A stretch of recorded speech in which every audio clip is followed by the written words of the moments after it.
Hey everyone, Bill Lethman here for Money Evolution. In this video, I'm going to be talking about converting a 529 plan to a Roth IRA.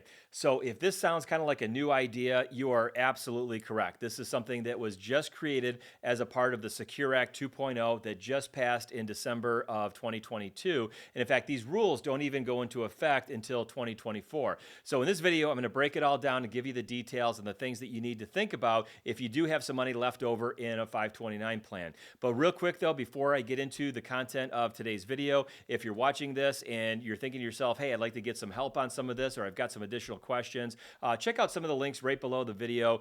You can learn more about our comprehensive financial plan called Wealth Vision, and also our Retirement Time Machine online retirement planning course. Okay, so let's get into some of the details. So with this new rule, and again, beginning in 2024, it's going to allow you to move over money that may be left over in a 529 plan up to $35,000 over your lifetime and move that from the beneficiary of the 529 plan into a Roth IRA account, also in the name of that beneficiary. So it has to stay within that same individual. So I think this is going to be a great option for a lot of people that might have some money left over in a 529 plan. Maybe they didn't use it all up and they're trying to figure out what to do with this. If they wanted to take that money out and pay taxes and a penalty potentially on any of the growth that's over and above what they put into that 529 plan. But I think this is going to be a great option and a great opportunity for a lot of younger individuals to really kind of get a jump start on some of their retirement planning. Now, there's going to be a few additional rules with this. One of those is going to be that the account has to have been established for at least 15 years. That is, the 529 account has to have been established for at least 15 years. So that's one thing. And then you're also going to have some constraints as far as how much money can go over from that 529 plan to your Roth IRA account. And that's going to be limited by the contribution limits of a Roth IRA account. So for 2023, if you're under the age of 50, that's going to be $6,500 per year. And if you're 50 years old or older, that's going to be $7,500 is going to be your contribution limit. And remember, you also have to have earned income in order for you to be able to make that contribution. So you have to be earning at least $6,500 or $7,500 to be able to make that contribution.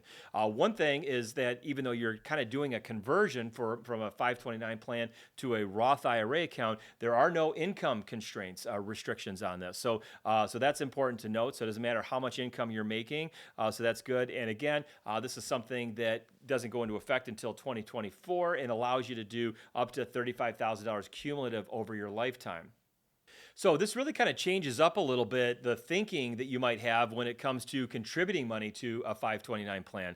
So for a lot of people, and myself, I think included in this, you want to think about a 529 plan in terms of how much you think you're going to need for that college education. And one of the things that I was thinking about was not to overfund that 529 plan because I didn't want to have a whole bunch of money left over in those accounts for my kids that was going to potentially get taxed or maybe hit with that 10% penalty because it was a non-qualified distribution.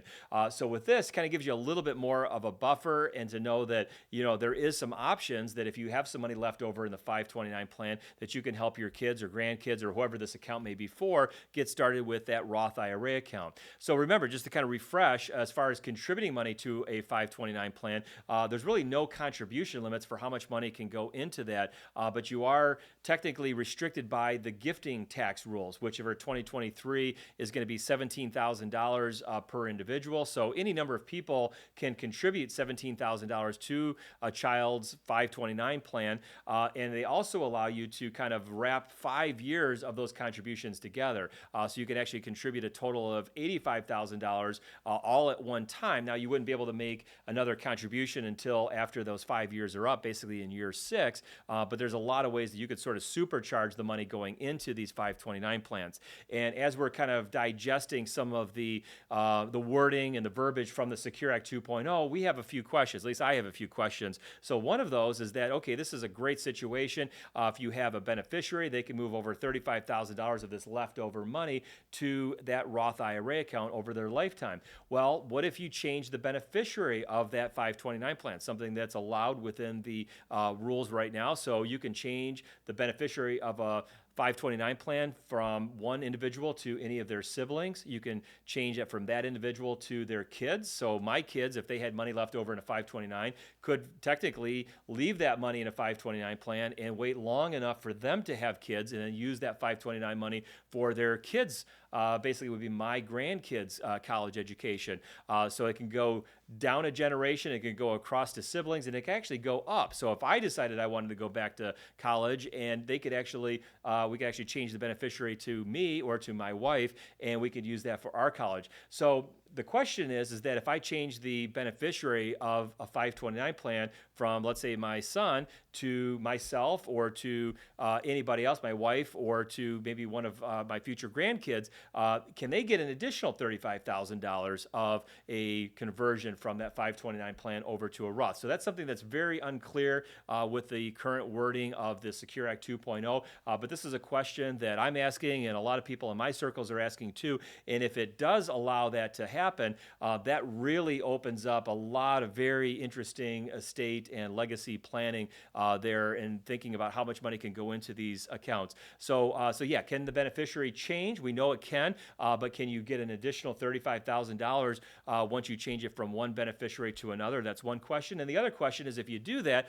do you have to wait another 15 years under that new beneficiary to be able to have that conversion ability, or is it going all the way back to the original 529 plan in that 15-year window? So lots of interesting things there. But anyway, I'm really excited about this because I think that there's a lot of people that I think will be able to maybe take advantage of this.